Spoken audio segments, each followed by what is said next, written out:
বোনেরা, যার ভিতরে বিন্দু পরিমাণ আত্মীয় স্বজন, মা বাপ সবার জন্য খেয়াল থাকবে, বিন্দু পরিমাণ ভালোবাসা থাকবে, ওই মুহূর্তকালীন পর্যন্ত আল্লাহ তাআলা আপনার উপর থেকে মুখ ফিরিয়ে নেবেন না।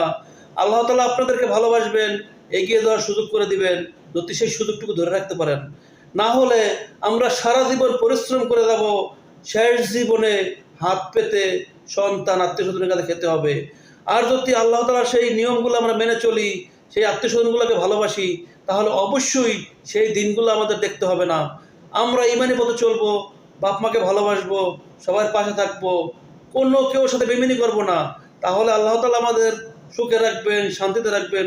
আমরা সব জিনিস বুঝি, তারপরে অন্যায় করি, সব জিনিস বুঝি তারপরে মানুষের ঠকাই, সব জিনিস বুঝি তারপরে সেটা করি না।